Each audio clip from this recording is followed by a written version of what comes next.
Bismillahirrahmanirrahim. Assalamualaikum warahmatullahi wabarakatuh. Bismillah. Innal hamdalillah nahmaduhu wa nasta'inuhu wa nastaghfiruhu wa na'udzu billahi min shururi anfusina wa sayyiati a'malina. May yahdihillahu fala mudilla lahu wa may yudlil fala hadiya lahu. Asyhadu an la ilaha illallah wa asyhadu anna Muhammadan 'abduhu wa rasuluh. Allahumma shalli wa sallim ala sayyidina Muhammadin wa ala alihi wa sahbihi ajma'in. Rabbi ishrah li sadri wa yassir li amri wa hlul 'uqdatam min lisani yafqahu qawli. Wallahu ta'ala fi kitabil karim wa huwa asdaqul qailin. A'udzu billahi samil 'alim min syaitonir rajim. Bismillahirrahmanirrahim. Ya ayyuhalladzina amanu taqullaha haqqa tuqatih wa la tamutunna illa wa antum muslimun. Shadaqallahul 'azim wa shadaqa rasuluhul karim wa nahnu 'ala dzalika minasyahidin walhamdulillahi rabbil alamin. Ibu-ibu pengajian majelis taklim niki, majelis taklim namanya apa? At-Taqwa. Majelis taklim Masjid At-Taqwa yang dimuliakan Allah Subhanahu wa taala. Pertama dan yang paling utama, tentu tidak ada kata yang indah untuk diucapkan, tidak ada kata yang layak untuk kita ucapkan kecuali bersyukur kepada Allah bi qaulina alhamdulillahi rabbil alamin. Kedua kalinya salawat dan salam kita aturkan kehadiran baginda Nabi besar Muhammad sallallahu alaihi wasallam, yang dengan bersalawat kepada beliau baginda Rasulullah, harapan besar kita yang mengaku umat beliau Rasulullah sallallahu alaihi wasallam, beliau baginda Rasulullah juga mengakui kita sebagai umatnya. Amin Allahumma amin. Sebab ada istilah bertepuk sebelah tangan. Kita pengennya ngaku jadi umat Rasulullah, tetapi Rasulullah sallallahu alaihi wasallam enggak mengakui kita sebagai umat. Ini adalah satu kecelakaan besar, satu hal yang tidak kita ingini bersama. Oleh karenanya, sekali lagi dengan bersalawat kepada beliau baginda Rasulullah, insyaallah cinta kita kepada beliau tidak bertepuk sebelah tangan. Amin Allahumma amin. Mari kita bersalawat dulu kepada Rasulullah dengan salawat 30 bersama-sama. Allahumma shalli ala sayyidina Muhammadin tibbil qulubi wa dawaiha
jamaah pengajian yang dimuliakan Allah Subhanahu wa taala. Diawali dengan sholawat tibil wudhu. Harapannya adalah sebagaimana tadi sholawat yang kita sampaikan kepada Rasulullah, bahwasanya Rasulullah Sallallahu Alaihi Wasallam itu disifati sebagai tibil wudhu wa dawai. Rasulullah Sallallahu Alaihi Wasallam adalah dokternya hati kita. Sekaligus baginda Rasulullah Sallallahu Alaihi Wasallam juga obatnya hati kita. Karenanya ketika kita hadir di majelis ilmu dibersamai dengan Rasulullah Sallallahu Alaihi Wasallam yang mendiagnosa hati kita, kira-kira hati kita ini ada penyakitnya atau tidak, hati ini ada masalah atau tidak. Ini hadir Rasulullah untuk memberikan resep bagi kita sekaligus memberi obat. Ketika hati ini telah dioperasi, hati ini telah diobati, harapannya adalah tidak ada penyakit di dalam hati, sehingga hati kita adalah hati yang disifati oleh Al-Quran sebagai qalbun salim, hati yang sehat, hati yang selamat. Amin Allahumma amin. Di antara penyakit hati yang harus kita sadari, apakah itu ada di dalam diri kita atau tidak, adalah penyakit yang namanya kufur nikmat. Penyakit kufur nikmat. Apa itu kufur nikmat?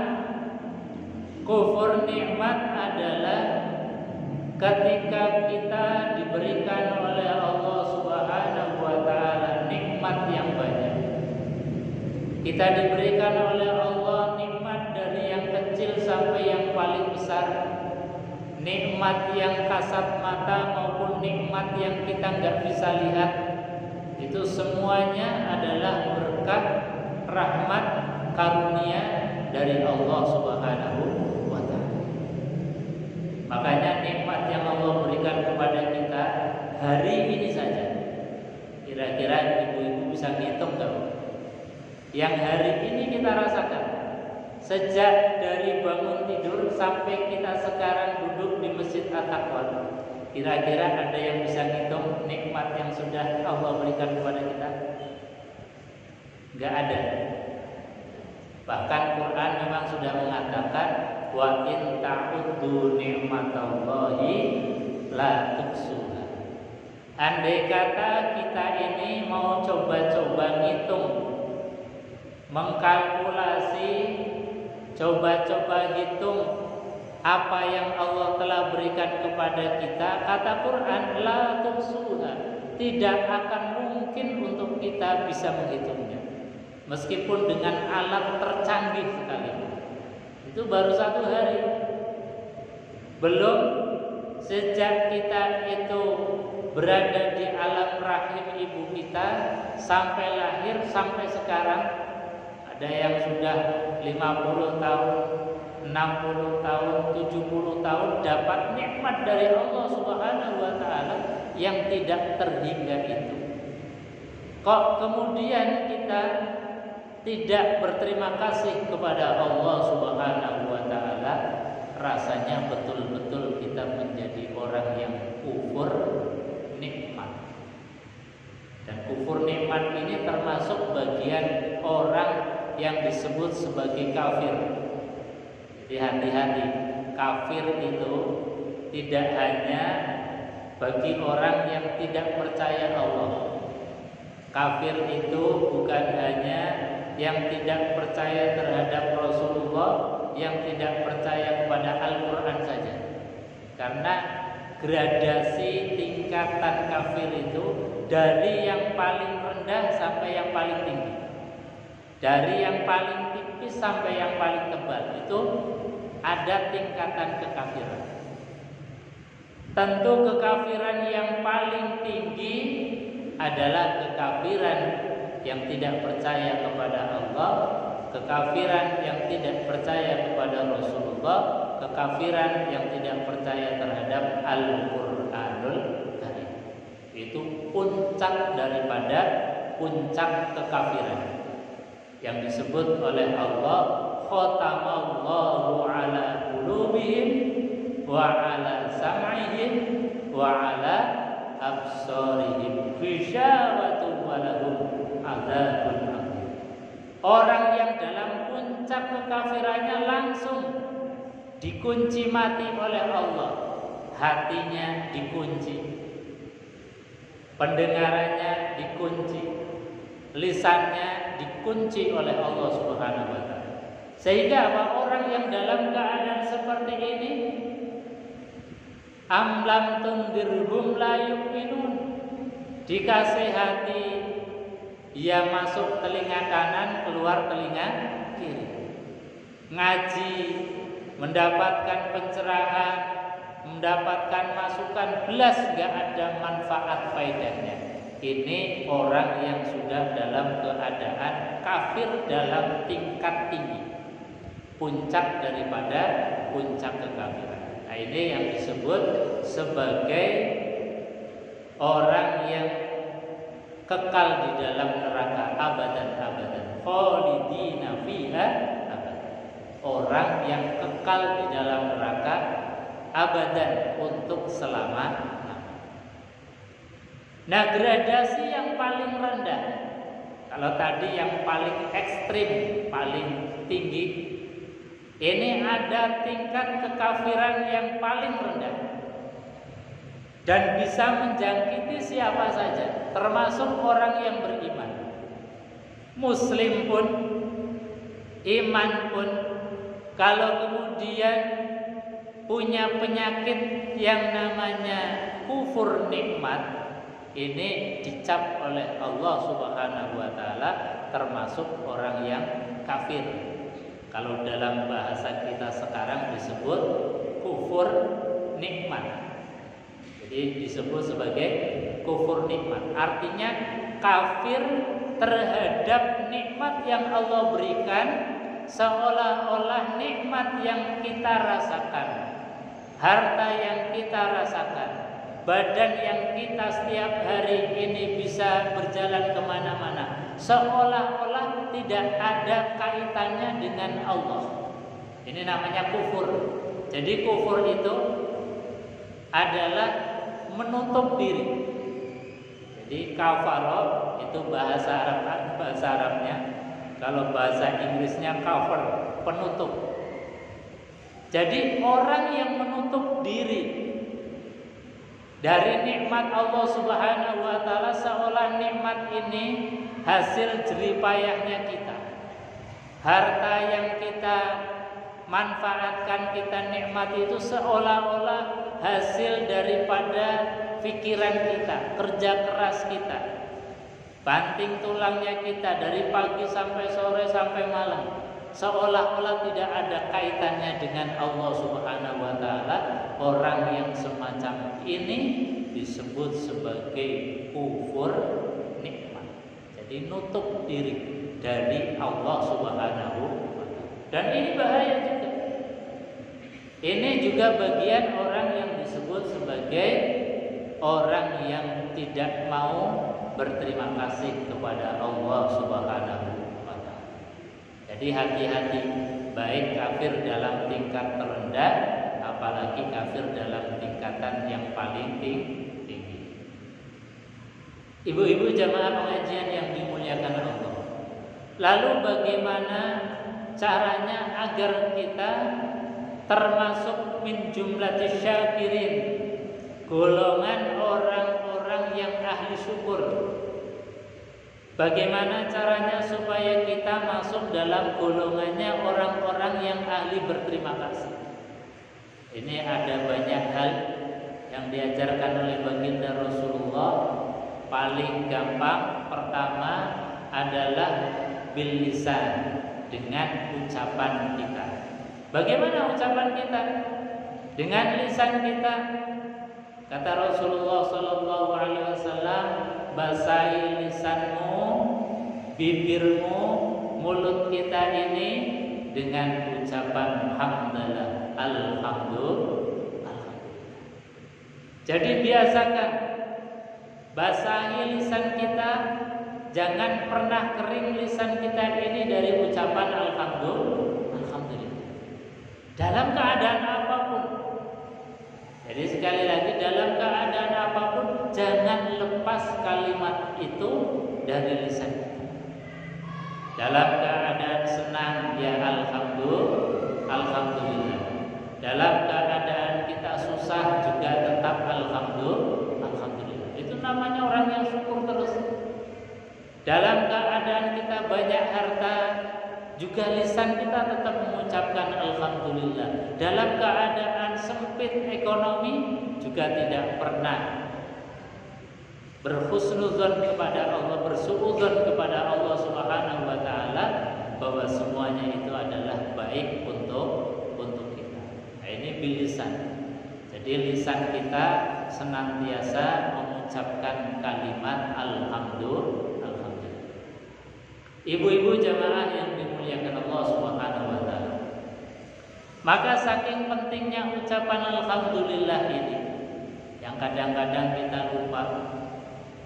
Dikasih ekonomi yang mapan, kadang-kadang lupa dari zat yang memberi ekonomi kita. Diberikan keluarga yang menggembirakan, anak yang soleh-solehah, kadang-kadang kita lupa untuk bersyukur kepada Allah Subhanahu wa taala. Maka sekali lagi, cara syukur nikmat yang paling pertama adalah biqaulina alhamdulillahirabbil alamin. Ibu-ibu jamaah yang dimuliakan Allah Subhanahu wa taala. Kenapa kita bersyukur dengan mengucapkan alhamdulillah?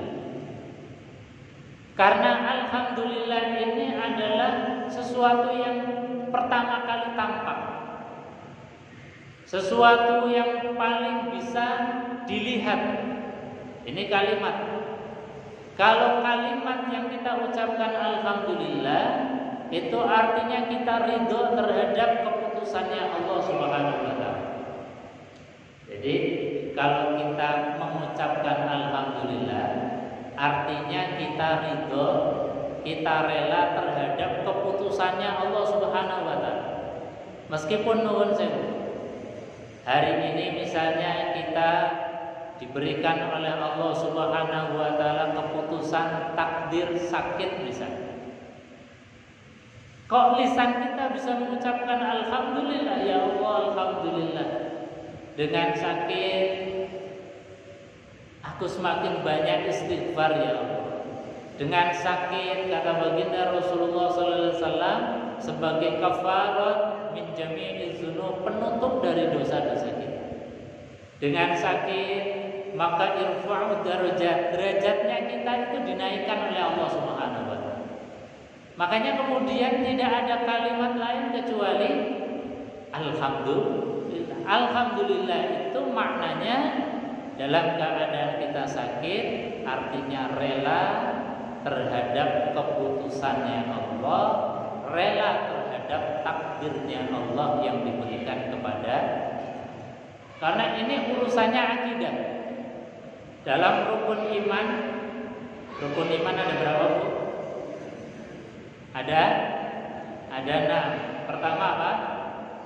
Iman kepada Allah. Yang kedua, iman kepada malaikat. Yang ketiga, iman kepada kitab. Yang keempat, iman kepada Rasul. Yang kelima, iman kepada hari akhir. Yang keenam, iman kepada takdir, iman kepada qada dan qadar. Apa itu takdir? Apa itu qada dan qadar? Takdir, qada dan qadar adalah keputusannya Allah yang diberikan kepada kita. Kita ini alhamdulillah ditakdir bisa hadir di majelis ini di Masjid At-Taqwa. Itu namanya takdir. Ini namanya keputusannya Allah. Tidak semua orang nyatanya meskipun badannya sehat, di rumah juga ada sempat, juga tidak ada masalah, tidak sakit, tidak pergi, tapi belum tentu bisa ditakdir untuk hadir di majelis ini. Ini namanya takdir. Kita ditakdir misalnya sakit, itu juga namanya qada dan qadar. Maka cara mengimani takdir, cara mengimani qada dan qadar, khairihi wa syarrihi minallah. Keputusan yang baik maupun keputusan yang buruk menurut kacamata kita adalah datangnya dari Allah Subhanahu wa ta'ala. Padahal aslinya takdir keputusannya Allah yang untuk kita, tidak ada satupun takdir yang jelek untuk kita. Cuman kadang-kadang karena mata penglihatan kita yang terbatas, seolah-olah takdir seperti sakit, sempit ekonomi, kepadu, kecelakaan itu seolah-olah adalah takdir yang buruk untuk kita. Karena apa? Karena sempitnya pemahaman kita tentang takdir Allah. Andai kata kita luaskan ilmunya, kita punya pemahaman yang luas, tidak ada satu takdir pun keputusan Allah yang untuk kita itu jelek. Semuanya adalah baik. Nah, kalau kita sudah pada tingkat dan puncak melihat takdir keputusannya Allah yang saat ini kita rasakan, berarti kita sudah termasuk min jumlatis syakirin, golongannya orang-orang yang ahli syukur. Tapi kalau masih memandang bahwasanya ya Allah, saya sudah sholat gak pernah ketinggalan, kok ya masih sakit saja. Ya Allah, saya sudah sholat duha gak pernah ketinggalan, kok ekonominya masih begini-begini saja. Ya Allah, saya sudah tahajud minta kepadamu supaya anak-anak soleh-solehah, kok ya anak-anak kadang-kadang masih nakal saja. Nah, kalau kita masih bahasa kita Rasulullah itu ngeluh. Kalau kita masih ngeluh, Rasulullah tidak terima terhadap keputusannya Allah, ini mulai bahaya terhadap takdirnya kita, akidah tentang qada dan qadarnya kita. Makanya dalam sebuah hadis Rasulullah SAW, ini hadis yang luar biasa dan ini rasanya pas di zaman kita yang sering penyakitnya ini penyakit suka Rasulullah, suka mengeluh. Kata Rasulullah SAW, man asbaha wa huwa yashku dhiqal ma'ash faka'annama yashku rabbah. Perhatikan kata Rasulullah, man asbaha, barang siapa yang pagi-pagi baru bangun tidur, baru membuka mata, yashku dhiqal ma'ash, kemudian mengeluhkan tentang kesusahan hidupnya. Ini kan di zaman kita sering, baru bangun tidur saja sudah buka HP, kemudian bikin status. Misalnya statusnya, ya Allah sakit gak sembuh-sembuh. Itu bagian dari Rasulullah. Kemudian kita bikin status lagi misalnya, ya Allah hidup kok gini-gini amat. Itu bagian dari sesuatu yang sangat dibenci oleh Rasulullah SAW. Jadi kata Nabi, man asbaha, barang siapa yang pagi-pagi yashku dhiqal ma'a, sudah mengeluhkan persoalan hidupnya terhadap makhluk, mengeluhkan masalah hidupnya terhadap sesama, apakah itu dengan teman, apakah itu dengan orang lain, siapapun. Apalagi tadi di zaman kita, pagi-pagi baru bangun tidur sudah bikin status tentang kesusahan hidupnya.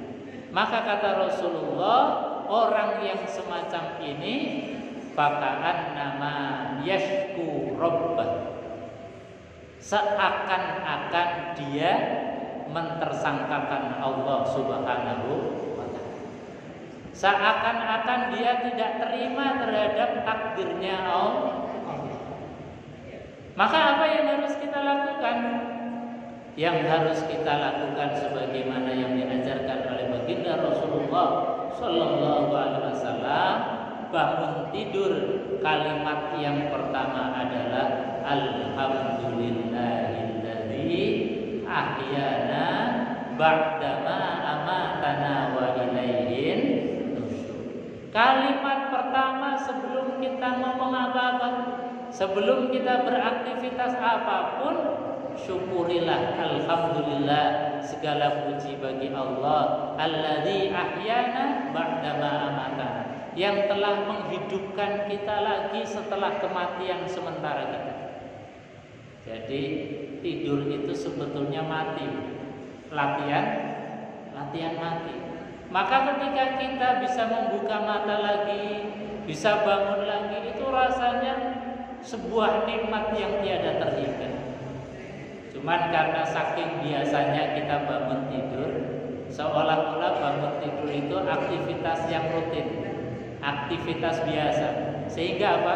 Kurang disyukuri, kurang berterima kasih kepada Allah Subhanahu wa ta'ala. Maka sebetulnya kalimat alhamdulillah setelah kita itu tidur, alhamdulillah ketika baru bangun tidur, itu adalah kalimat yang luar biasa. Andai kata kemudian Allah Subhanahu wa ta'ala tidak membangunkan kita lagi, itu kan kita sudah innalillahi wa inna ilaihi raji'un. Ibu-ibu jemaah yang dimuliakan Allah Subhanahu wa ta'ala, itu yang pertama. Yang kedua, cara mensyukuri nikmat dari Allah Subhanahu wa ta'ala. Ini sebagaimana yang dilakukan dan disampaikan serta diajarkan oleh Luqmanul Hakim. Luqmanul Hakim ini bukan seorang nabi, bukan seorang rasul, tetapi namanya diabadikan di dalam tinta emas Al-Qur'anul Karim. Namanya diabadikan dalam Al-Qur'an. Artinya ila yaumil qiyamah, nama Luqman ini akan dibaca oleh manusia di setiap zaman. Kenapa Luqman ini diabadikan di dalam Al-Qur'anul Karim?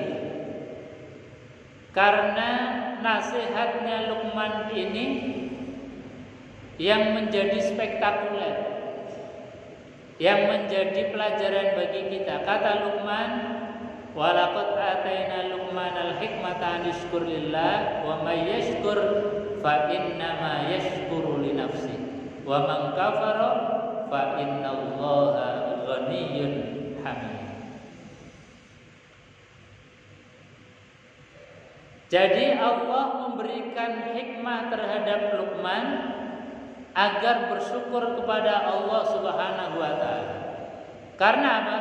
Wa may yashkur, barang siapa yang bersyukur, fa innama yashkuru li nafsi, itu sesungguhnya bukan untuk siapa-siapa.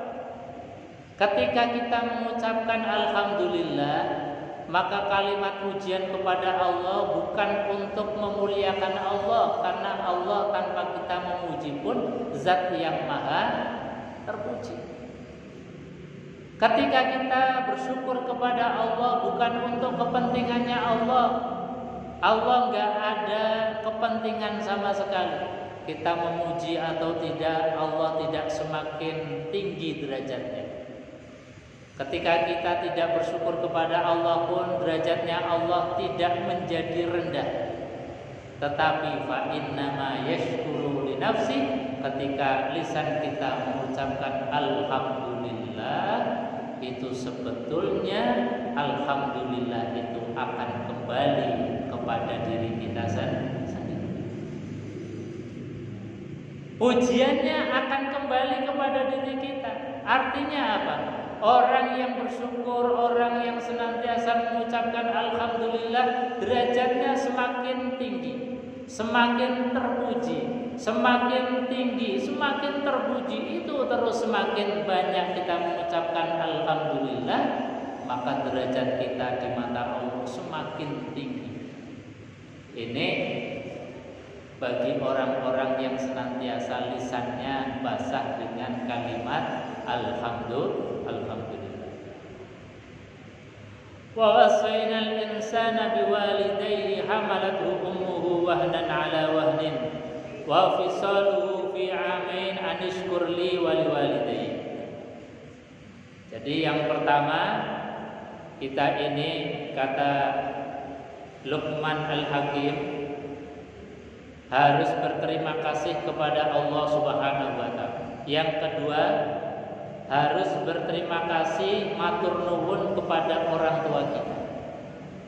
Karena bagaimanapun juga orang tua kita itu adalah wasilah, menjadi sebab kita ada di dunia ini. Maka tidak ada artinya kita berterima kasih, bersyukur kepada Allah, mengucapkan alhamdulillah, manakala dengan orang tua kita abai. Kita di kota misalnya semuanya berkecukupan, mau makan enak tidak ada halangan, semuanya bisa kita capai. Sementara orang tua misalnya nuwun sewu, ketika berada di kampung yang untuk makan saja susah, ketika sakit batuk mau berobat gak ada uang, kemudian kita selaku anak tidak ada kepedulian sama sekali. Ini termasuk orang-orang yang disebut sebagai kufur nikmat. Jadi mensyukuri nikmat, terima kasih kepada Allah, dan juga terima kasih terhadap orang. Bagaimanapun keadaannya orang tua, baik buruknya orang tua, tetap kita hormat. Meskipun dalam Quran diajarkan, andai kata orang tua kita pun berbeda akidah dengan kita, berbeda keyakinan dengan kita pun, Quran mengajarkan tetap hormat, tetap baik terhadap orang tua. Kenapa? Karena orang tua menjadi sebab kita bisa lahir ke dunia ini. Apalagi nuwun sewu, kalau orang tua itu menjadi sebab kita lahirnya di dunia, plus orang tua kita juga menjadi guru kita yang menunjukkan mana yang baik, mana yang buruk, mana yang boleh, mana yang tidak, mengajarkan adab tata krama terhadap kita. Itu berarti double kemuliaannya orang tua, yang menjadi wasilah kita bisa berada di dunia ini, juga menjadi wasilah sebab kita bisa berada di surganya Allah Subhanahu wa taala. Maka orang tua yang semacam ini tidak ada kata lain kecuali kita harus berbakti kepadanya. Berbakti kepada orang tua itu min jumlatis syakirin, termasuk golongannya orang-orang yang ahli syukur. Jadi syukur tidak cukup dengan ucapan alhamdulillah, tapi abai terhadap orang tua. Jadi sekali lagi, orang tua kita uri-uri, minimal berdoa. Ketika orang tua itu jauh, doa kita ini kita dekatkan tiap saat. Habis sholat ada doa kiriman untuk orang tua. Syukur kita bisa sering kali berjumpa dengan orang tua, silaturahmi. Ustaz, gimana caranya andai kata orang tua kita sudah tidak ada? Maka caranya, kata Rasulullah SAW, kunjungi saudaranya orang tua. kunjungi silaturahim tetangganya orang tua, kunjungi teman-temannya orang tua kita juga.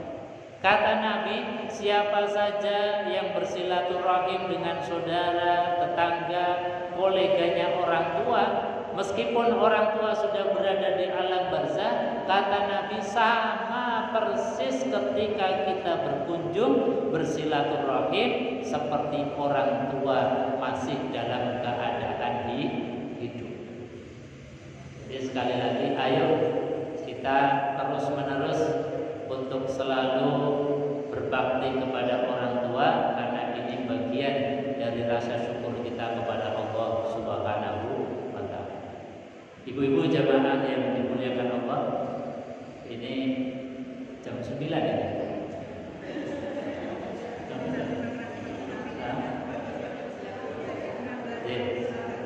Masih ada waktu. Mungkin sebelum saya teruskan, barangkali ada